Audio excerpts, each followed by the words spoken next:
All right, hello everyone. This is Ashton. I'm going to run through your website, give you a quick tour of everything you need to do, and things you can, how easy it is to change things on your website. We're going to start here on the homepage.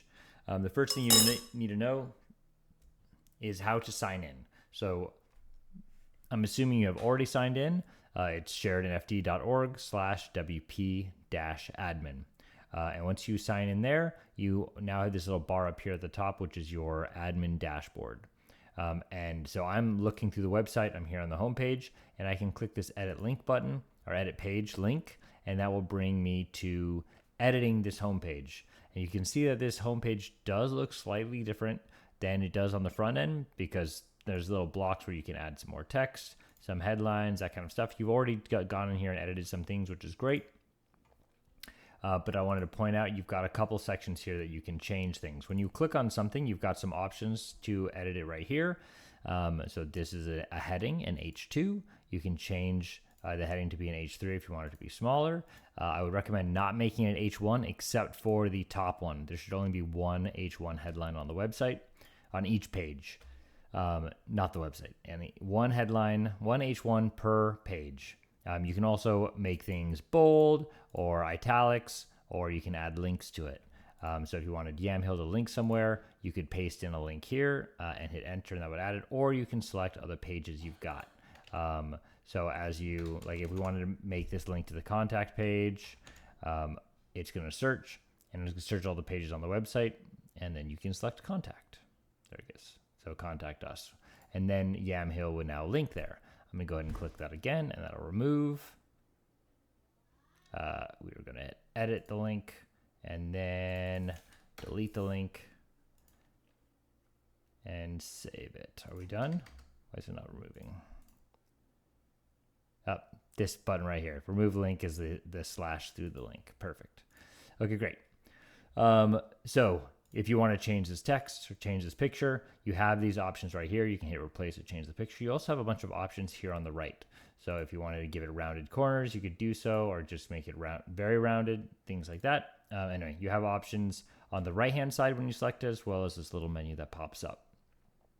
Other thing I wanted to show you are these three dots. This is the document overview. And through this, you can see all of the different blocks and elements that are making up your website. So for example, I'm going to go ahead and close the sidebar to make this go back. All right, so we're in the services section. This is the group that goes around. It's this box that goes all around all the services.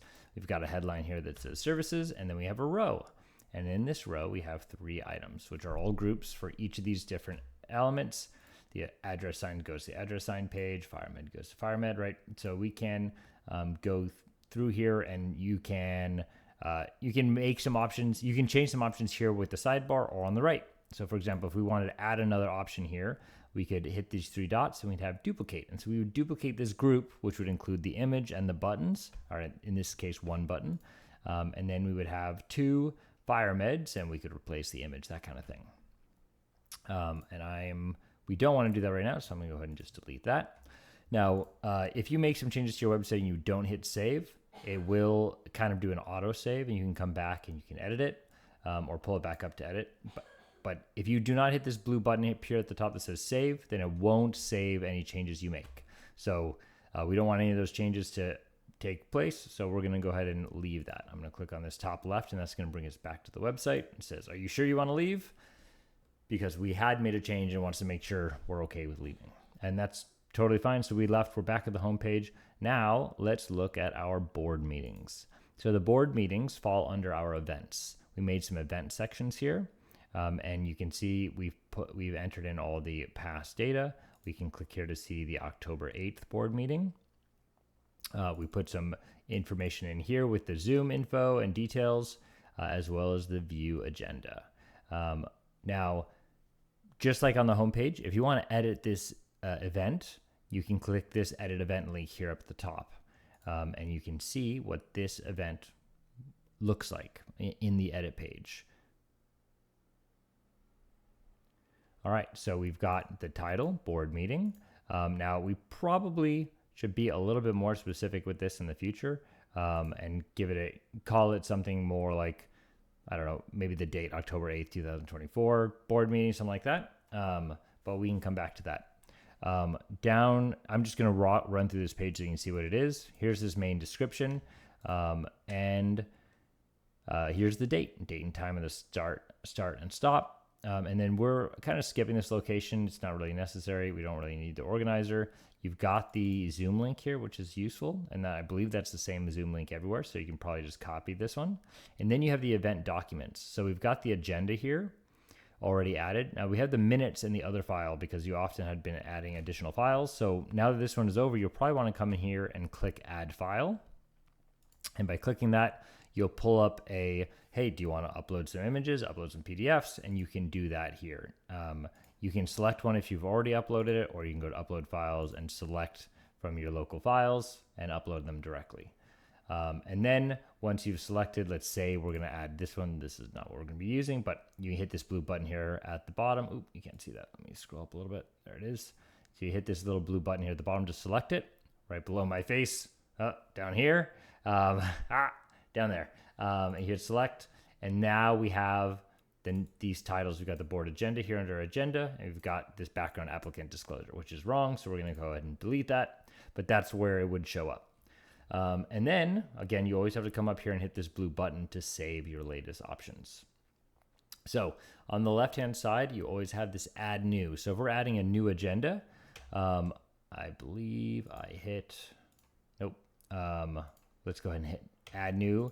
And that will open up the same section, but for adding a new event. So we can put in here board meeting for November 12th, whatever the event date's going to be. You can put in your description. Now, oftentimes since this is close enough to the start, I often will come back to these last board meetings, copy all of this, and then come to the most recent one and paste in the data again so that we're following the same basic template and same information.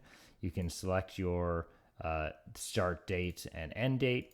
And then again, scroll back down, you add file here, you can upload your agenda, that kind of stuff. And you upload all your files just following these buttons. And then when you're all done, you'll want to put it under board meetings here on the right. We've got board meeting, budget meeting, and some other meetings in here, but just these are board meetings. So select the board meeting. And you also have some options here if you want to hide it from people seeing it. So if it's some event that is no longer necessary for people to know about, you can leave that there. You also have the option to set a featured image, although we have not been using that. So like, again, I'm just comparing this to the last one. This is the last one we did not have a featured image, totally fine, but it was selected under board meeting. And then when you're ready, when this is all set, you hit publish right here and it will go live. So I'm going to go ahead and do board meeting November 2024. And I'm going to save this as draft. Now with this video, I'm going to send you a link to this draft so you can see it. And you can start on this if you'd like. Obviously the date will need to be updated. Let's go ahead and select the budget board meeting because we'll want to make sure that it's done. So I'll save that again. And now you should be able to take this and create the rest of these pages. I'm going to go back to the front end of the website for a second. Now, because I'm signed in as an admin, which you have accounts for as well, you can click through any of these pages. And if there's a page that you want to tweak or change, or like, oh, this word is wrong, you can always click edit page up here at the top. And that'll bring you straight back to the dashboard, or we call it the WordPress admin area or the WordPress dashboard, where you can make changes. So you can add text to this information as to make it exactly how you want. You've got the click to pay link. So like if we need to change the Square link, you can do so there. And then when you're done, hit save, and that will publish or update that page. Now, the last thing I'll mention is our caching system. We have optimized the site to be as quick and fast as possible for loading, and that includes a caching system, which means most of the pages don't get changed very often. So by default, it saves a version of the page, and it doesn't really check for new versions of the page for every 24 hours. So if you want a change to take effect immediately, you need to go up to this section at the top called Breeze. And right under Breeze, it says Purge All Cache. You click that link, and it will delete all of the cached versions of the website and start building new caches for any changes that you've made. I think that's the main thing I wanted to cover. I will probably, if you have any other questions, let me know and I can make another video and I'll send it over. All right, let me know if you have any questions. Talk soon.